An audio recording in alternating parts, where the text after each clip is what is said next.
Lo que quiero referirme con más detalle en esta presentación. Entonces, el objetivo es pues analizar y proponer vías legales para combatir el antisemitismo. Eso digamos que es el contexto general de lo que vamos a hablar.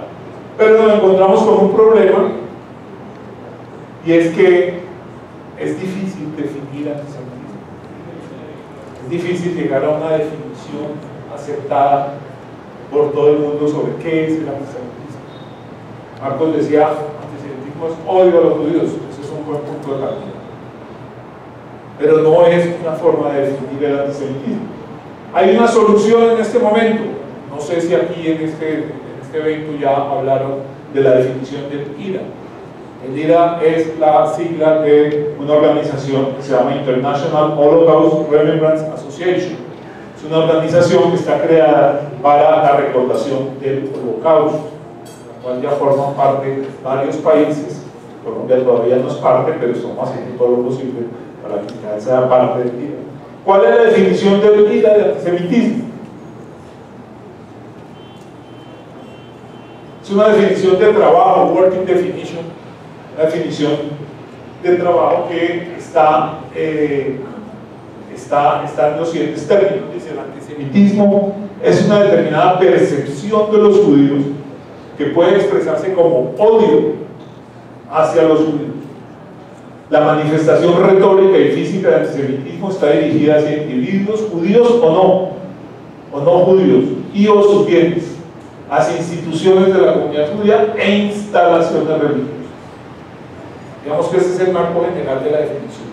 Y enseguida la definición trae una serie de ejemplos o de casos que deberían ser considerados como antisemitismo. Entonces dice: la manifestación podría incluir la orientación al Estado de Israel concebido como colectividad judía.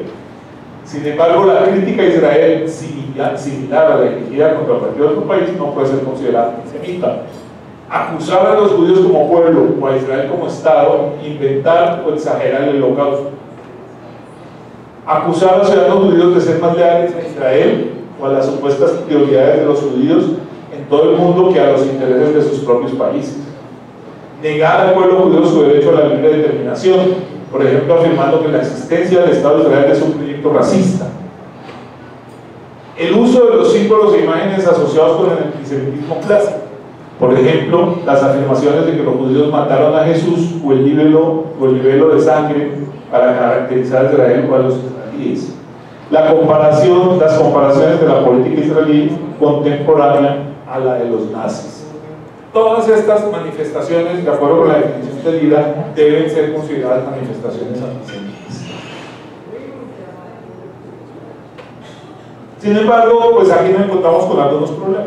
Esta es una definición de trabajo. Es una definición que no tiene efectos legales. No podemos decir que con esta definición estamos resolviendo el problema legal de qué es antisemitismo desde el punto de vista legal. Es una definición que genera un conflicto con los derechos fundamentales como la libertad de expresión, especialmente en Estados Unidos. Estados Unidos es un país cuya tradición jurídica constitucional ha sido la de proteger al máximo el derecho a la libertad de expresión. En Estados Unidos es posible decir cualquier cosa y está protegido por la Constitución, por la tercera enmienda. De manera que ese problema de conflicto con la libertad de expresión es un problema que igual pues debe buscar la forma de resolverse, inclusive en los Estados Unidos. Desde el punto de vista del derecho penal, es una definición un poco imprecisa.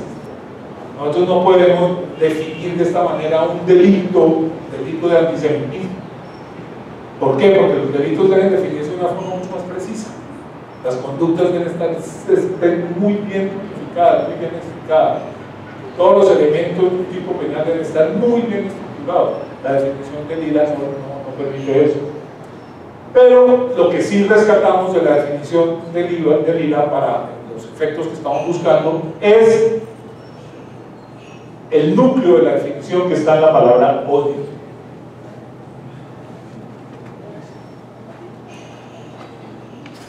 De acuerdo con el diccionario de la Real Academia Española, odio significa antipatía y aversión hacia algo o hacia alguien cuyo mal se desea. Pero no todo odio es ilegal. Yo puedo odiar muchas cosas. Yo puedo tener una animadversión frente a muchas cosas y no por eso pues estoy violando la ley. Lo que tenemos que buscar es en qué momento el odio debe tener un tratamiento legal, en qué momento el odio pasa a ser una conducta que debe ser de alguna manera reprimida o prohibida o sancionada legalmente. Y de esa manera nosotros podemos introducir el tema del antisemitismo como una forma de odio y a través de ese mecanismo podemos tipificar un delito, una conducta punible que incluya las manifestaciones de odio antisemita a través de una norma general que maneje o que le dé un tratamiento al odio desde el punto de vista legal. Entonces, de esa manera nos contamos nosotros que hay delitos de odio, hay algo que se llama delito de odio, hay un discurso de odio y está el tema del odio y la libertad de expresión. ¿Qué son los delitos de odio? Para no entrar en mucho detalle, las próximas diapositivas son un poquito densas, para entrar en mucho detalle, ¿qué es el delito de odio? El delito de odio es cualquier delito que uno cometa, cualquier delito. Puede ser unas lesiones personales, puede ser un homicidio, puede ser un ataque a propiedad ajena, que esté motivado por razones de la relación que tiene el objeto de mi ataque con determinado grupo de personas, con determinada ideología, con el caso del feminicidio, por ejemplo. Es decir, que la motivación de la persona que comete ese delito esté en alguna característica de la persona o de las cosas atacadas. De esa manera, entonces, tenemos que cualquier delito puede ser un delito de odio. Distinto de eso a lo que es el discurso de odio. El discurso de odio es algo que está mucho más cercano a lo que nosotros estamos buscando. El discurso de odio puede ser un discurso que se asocie con la incitación a la violencia. Yo puedo pararme aquí con este micrófono y empezar a decir una cantidad de cosas en donde voy a hablar mal de determinado grupo de personas, o voy a hablar mal de determinada religión, o voy a hablar mal de determinado comportamiento de tipo sexual, etcétera, etcétera. Y ese discurso que yo estoy haciendo puede generar una reacción por parte del auditorio. Puede suceder que después de un discurso de odio se generen hechos de violencia a causa de ese discurso. Y en ese momento es cuando ese discurso debe ser prohibido. Se debe prohibir por la ley y se debe castigar por la ley ese tipo de discurso, el discurso que puede incitar a la violencia.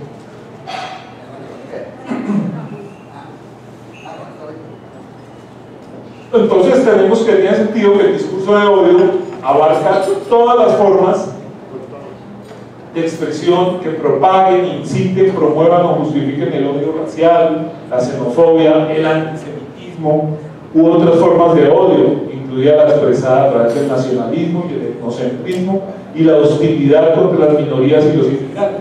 Esto es un concepto del Comité Europeo de Ministros del Consejo de Europa del 20 de septiembre de 2012. Este contenido se difunde también en páginas web, blogs, juegos online, música y video principalmente, redes sociales y mensajes de texto que permiten la dirección masiva de sus ideas. Y esto es algo que corresponde a nuestra época. El discurso de odio se puede transmitir a través de las redes sociales. Es más, de hecho, el vehículo por el que más se transmite el discurso de odio son las redes sociales. Y por lo tanto debe buscarse la forma de evitar que ese discurso y la difusión de ese discurso genere o incite en algún momento a la violencia contra el grupo que es atacado.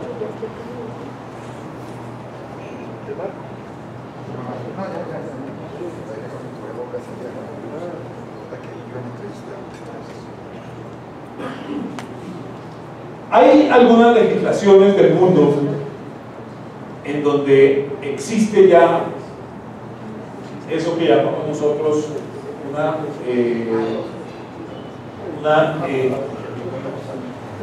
prohibición del discurso de odio. Por ejemplo, el nuevo Código Penal en España establece que para cualquier delito que se cometa son circunstancias agravantes cometer el delito por motivos racistas, antisemitas u otra clase de discriminación referente a la ideología, religión o creencia de la víctima, la etnia, raza o nación a la que pertenezca, su sexo, orientación de identidad sexual, razones de género, la enfermedad que padezca o su discapacidad. Es decir, todas estas son razones que pueden generar un discurso de odio, un delito de odio. Y un delito cometido por cualquiera de estas circunstancias, incluyendo motivos antisemitas, es una circunstancia de agravación de ese delito. Eso en el derecho español está muy avanzado. Hay otro delito que es el artículo 510 del Código Penal español. Serán castigados con una pena de prisión de 1 a 4 años y multa de 6 a 12 meses quienes públicamente fomenten, promuevan o inciten directa o indirectamente al odio, hostilidad, discriminación o violencia contra un grupo, una parte del mismo, contra una persona determinada por razón de su pertenencia a aquel, por motivos racistas, antisemitas u otros referentes a la ideología, religión o creencia, situación familiar, la pertenencia a su persona, etcétera, etcétera. Es decir, aquí en el Código Penal español está claramente identificado como un delito la incitación al odio, la hostilidad, la discriminación por razones antisemitas. Es decir, el antisemitismo prácticamente está identificado en el Código Penal español como un delito. Igualmente en otros dos artículos también se hace referencia más o menos a lo mismo. ¿Qué pasa en Colombia? Y aquí es donde creo que debemos concentrarnos, si es que lo que queremos es crear herramientas de tipo legal para combatir el antisemitismo, al menos en Colombia. Aquí en Colombia hubo un proyecto de ley, el 017 de 2014. Este proyecto de ley fue presentado por la bancada del MIRA. No sé si aquí hay el MIRA. Mañana está listo. Mañana está listo. Buena. Muchas gracias.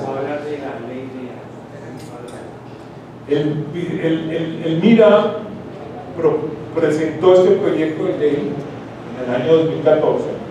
Este proyecto de ley era muy interesante porque por primera vez en Colombia se pretendía introducir una legislación contra el discurso de odio y contra la incitación a la violencia por razón de odio.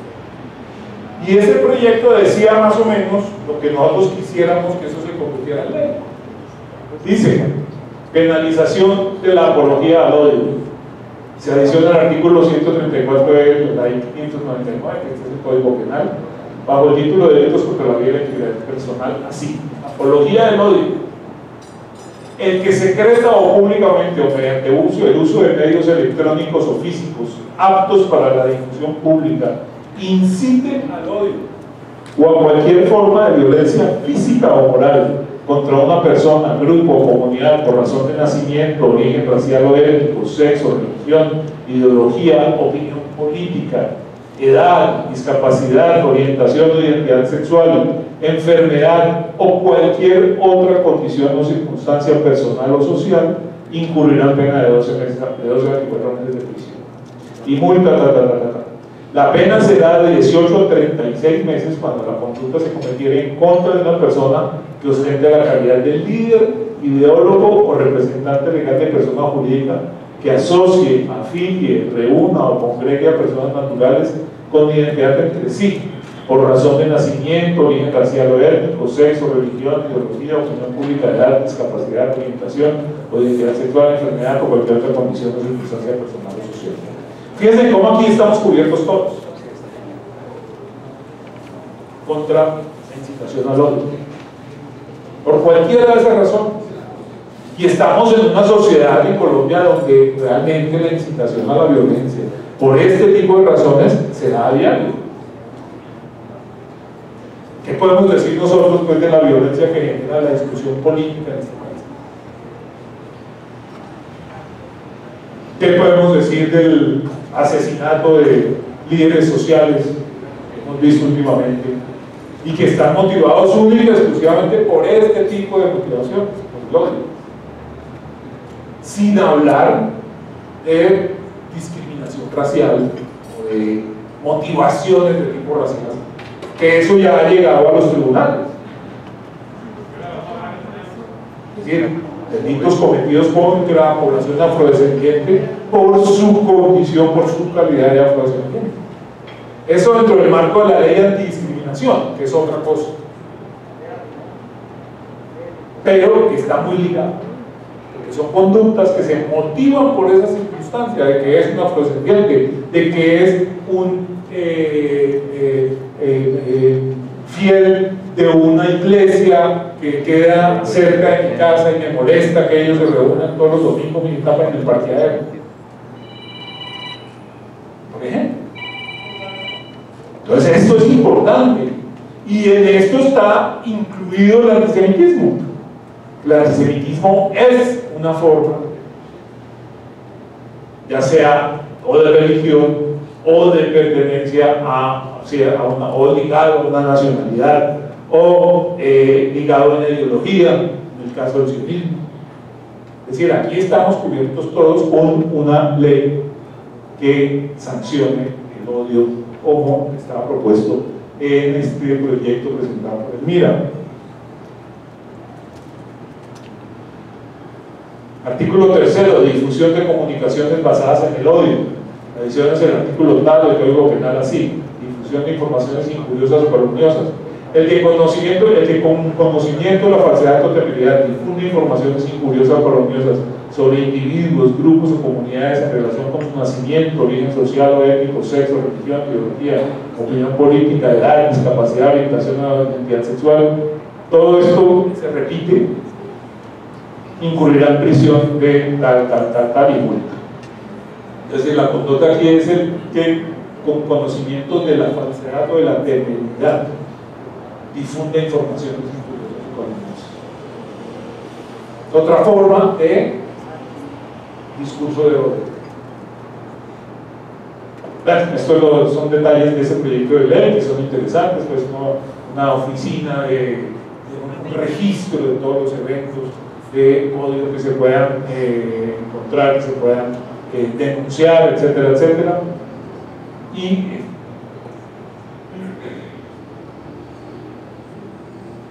¿qué conclusiones podemos sacar de todo esto? Primero, que aunque hay legislaciones que expresamente se refieren al antisemitismo, en el caso de la legislación española, el problema hay que manejarlo dentro del marco de los llamados delitos de odio.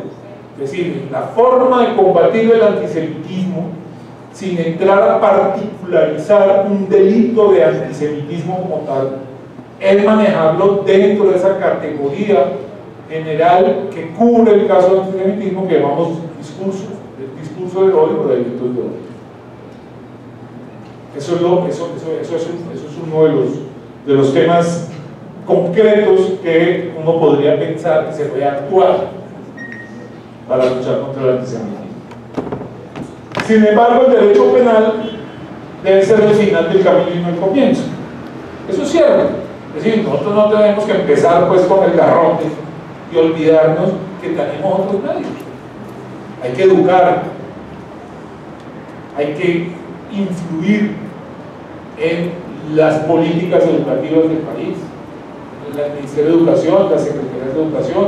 Tenemos que insistir en que este es un tema que tiene importancia no solamente para los judíos, no solamente para quienes podrían ser víctimas de este tipo de conductas, sino que eso es el comienzo para que otros grupos, otro tipo de personas, otro tipo de víctimas pudieran también presentarse. El Holocausto es un ejemplo de lo que no debe suceder en ninguna parte del mundo, y por eso hay que educar, a que no vuelva a suceder. Y de pronto, que no vuelva a suceder no es precisamente contra los judíos, de pronto puede suceder contra otro grupo humano, otra minoría en cualquier parte del mundo. Y esa es la enseñanza que se debe sacar de ahí.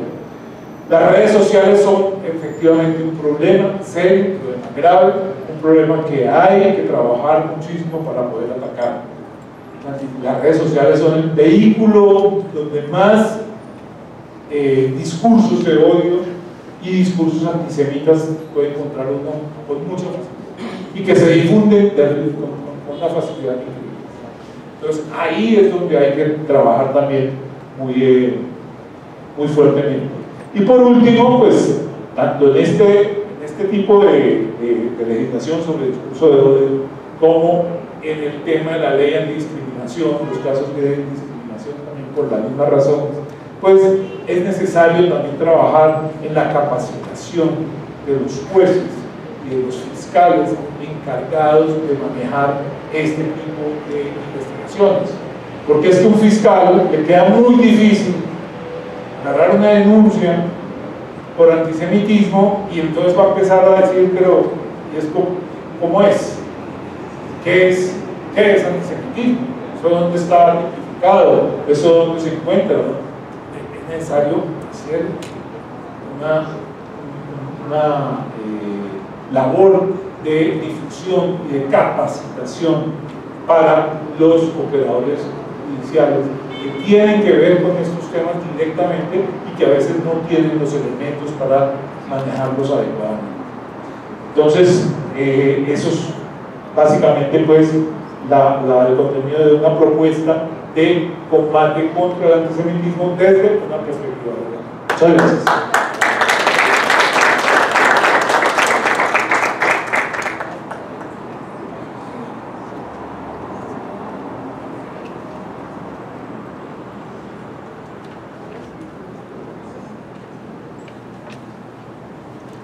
Hola, buenas tardes a todos, ya casi noches. Mi nombre es Vivian Tesone, estoy muy contenta de estar aquí, poder hablar frente a ustedes, porque es diferente cuando uno habla entre amigos. Y yo sé que ustedes son unos muy buenos amigos nuestros, muy buenos amigos de la comunidad. Entonces yo me siento como en casa, pastor, muchas gracias. Y voy a hablarles así francamente. Yo tengo un problema y es que a veces hablo muy rápido. Entonces si empiezo a correr, alguien sin miedo hágame señas, diga pare y yo le bajo la velocidad, ¿listo? Y también sé que han tenido un día muy largo, un día prácticamente sin breaks. Entonces yo voy a hablar corto. Yo sé que han estado oyendo de antisemitismo durante toda la jornada, van a seguir oyendo de antisemitismo. Yo lo que les quiero hablar es un poquito de cómo combatimos el antisemitismo sin hablar de antisemitismo, sin decir antisemitismo. Entonces, ¿cómo hacemos eso? Uno de los grandes problemas que tenemos y grandes causas del antisemitismo es la ignorancia.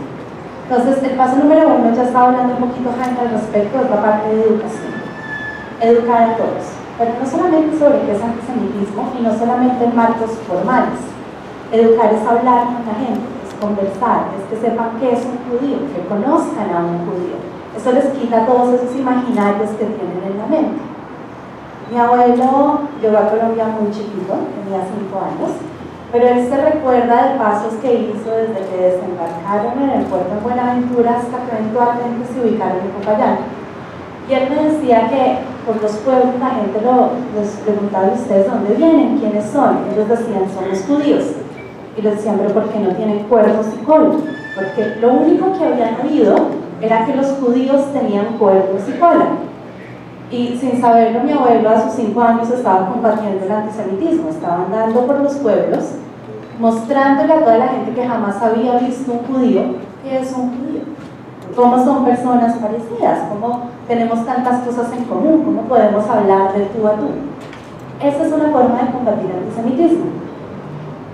Más o menos lo que estoy haciendo aquí ya es también lo mismo, pero no tanto porque ustedes ya nos conocen, ustedes ya son amigos. Pero lo que ustedes hagan cuando salgan de acá y hablan con otras personas que no conocen, que no saben de judíos, es también forma de combatir el antisemitismo. Es ser abiertos a preguntas, es contestarles cualquier duda que tengan. Cuando yo entré a la universidad, mis primeros amigos me preguntaban, ¿es cierto que los judíos no toman y no fuman? Eso es un chiste que yo todavía hago con ellos hasta hoy, porque era ese miedo de preguntarle, ¿ustedes qué hacen? ¿Ustedes cómo son? Y es de poder, ok, hablemos y veamos qué tenemos en común y qué tenemos que es diferente. Hoy en día mis amigos me invitan a fiestas, a todos mis amigos no judíos, y ya saben, yo llego a un sitio y dicen, a ella no le dan cerdo, ella hace estas cosas, ya me conocen, y ya ellos también son, entre comillas, embajadores en contra del antisemitismo, porque ellos escuchan al respecto y le cuentan a la gente, no, los judíos son así, los judíos hacen esto, los judíos hacen lo otro. Entonces la educación es muy importante, pero no piensen solo en educación de manera formal. Sentarse a tomarse un tinto con alguien es educación. Contarles un poco, abrir puertas, conversar, ser interactivos, esa es una forma de educación. Y yo creo que es lo más válido. Yo hace unos años estaba dando clases de judaísmo en la Universidad del Rosario y yo sentía que era más válido como la interacción que tenía post clase con la gente que se me acercaba y me hacía preguntas. ¿Y tú vas a conciertos? Sí, voy a conciertos. ¿Y tú sales los sábados? Yo sí, pero tengo amigos que no. Este tipo de cosas hacían más que sentarme formal y leer los ensayos y dar otras clases. Entonces, ese es un tipo de interacción muy importante. Y atado a eso es otra cosa que ustedes están haciendo con nosotros aquí, que es el trabajo interreligioso. Porque las diferentes religiones tenemos muchas cosas en común y a veces nos enfocamos en aquellos pequeños aspectos que nos dividen. Pero ese no es el punto es enfoquémonos en esos valores, en esos morales que tenemos en conjunto y conozcámonos, sentémonos, charlemos. Ese es un trabajo que yo hago muy de la mano aquí con el pastor y con otros amigos que nos conocen. Ahí está el pastor Raúl Rubio de Lobel, que trabajamos en esto, no solamente entre nosotros que ya nos conocemos, sino entre a todos a quienes nosotros les hablamos, cada una de las comunidades que representamos, cada uno de los amigos que tenemos. Y de nuevo, los amigos de los amigos que se van enterando al respecto. Es una forma de acercarnos y de trabajar en conjunto. Otra forma es con acciones, es con hechos. Dentro del judaísmo tenemos un precepto que se llama Tikkun Olam, que es ayudar a reparar el mundo. Y es que todos tenemos ese deber de hacer nuestro granito de arena por dejar el mundo mejor de lo que lo recibimos. Entonces para esto hay una cantidad de iniciativas que si quieren con mucho gusto después de las doy, les doy las redes para que puedan ver los videos, las actividades, las iniciativas, pero es afectar el país en el que vivimos, en donde estamos.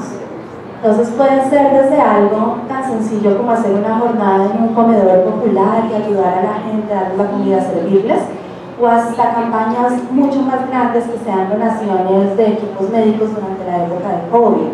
O, por ejemplo, una de nuestras organizaciones como bandera en Colombia es Cadena Colombia, que es el brazo humanitario de las comunidades judías en Colombia. Ellos están en todos, ellos hacen jornadas cada semana prácticamente, ya sea yendo a llevarle comida a la gente que está enfrente del portal porque no tiene dónde comer, está esperando a dónde irse para devolverse a Venezuela, o ir a ayudar cuando hay inundaciones o causas naturales que han tenido un estrago en el país.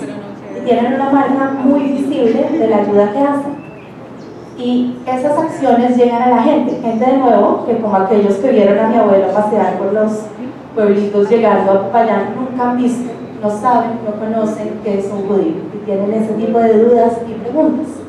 Asimismo hay otras organizaciones que trabajan, nosotros trabajamos constantemente, por ejemplo aquí con el Instituto Roosevelt, y esto es algo muy importante que tenemos en nuestras organizaciones, no es solo dar el cheque es bueno, el cheque ayuda, el cheque trae un impacto, pero no es solo dar el cheque, dar el dinero, sino ir y ayudar de la forma en la que se pueda estar presentes. Entonces, por ejemplo, una de las cosas más importantes que tiene Cadena es que la donación es mano a mano. Ellos no mandan a un intermediario, a un tercero a que lleve las cobijas, las medicinas o lo que sea que se necesite, sino van ellos mismos, voluntarios, o invitan amigos voluntarios que sean ellos los que entreguen. Porque más que el cheque es la interacción, es el hablar con las personas, es cómo interactuamos con ellos y qué hacemos. Y un puntico más que les quiero poner ahí, es voy a hablar un poquito de antisemitismo, porque hay ciertos casos en los que reaccionamos. Y les voy a dar un ejemplo que tiene que ver con hoy. Hoy es el 27 de enero, esta mañana ustedes vieron nuestro evento que fue en la policía.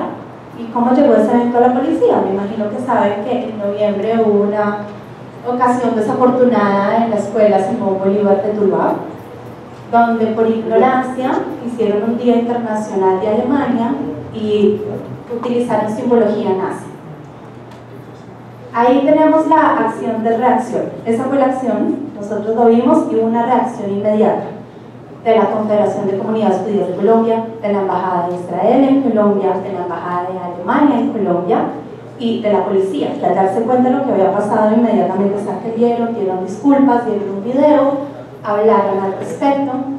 Incluso el presidente Iván Duque lo puso en Twitter también, y yo sé que muchos de nuestros amigos aquí también apoyaron. Esa es la reacción. ¿De qué es lo que quiero hablar? De la reconciliación.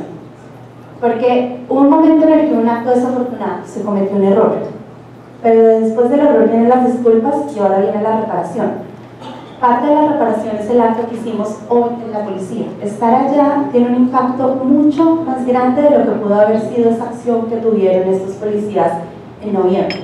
Porque haber hecho ese acto hoy impactamos a toda la policía de Colombia, a todas las escuelas que vieron el acto, que participaron, que durante los días previos se tomaron fotos en escuelas, en Villavicencio, en Tuluá, en Bogotá, con el letrero de We Remember que ustedes están tomando también.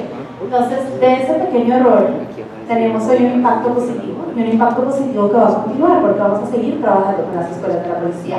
Y vamos a volver al paso 1 que les hablé, educación. Le vamos a dar educación a toda esta gente que no sabía al respecto. Les doy otra anécdota. En estos días yo he entrado varias veces a donde hicimos el evento a cuadrar cosas logísticas, y en la policía siempre me reciben un uniformado que revisa que uno tenga la autorización para entrar. Y en una de esas, pues mi nombre no estaba, mientras buscaban, me puse a conversar con el uniformado que me recibió. Y dice, ¿ustedes a qué vienen? Pues vamos a hacer una conmemoración del Día del Holocausto. ¿Y eso de qué es? ¿Los apellidos de dónde son? Son apellidos judíos. ¿Y esos qué hacen? ¿Qué es un judío? Y yo esos 20 minutos mientras me daban la instrucción me puse a charlar con el hombre, a contarle, y pues cuando el siguiente llegó ya sabía un poquito más. Entonces, ese pequeño área de interacciones, ese charlar, ese conversar, esas preguntas, abren espacio de interacciones que uno a veces no se imagina. Yo tengo amigos de diferentes partes del mundo que también trabajan sobre judaísmo, combate al antisemitismo, etc. Y una de las mediciones que yo tengo para saber qué tan antisemita es un país, por ponerlo así,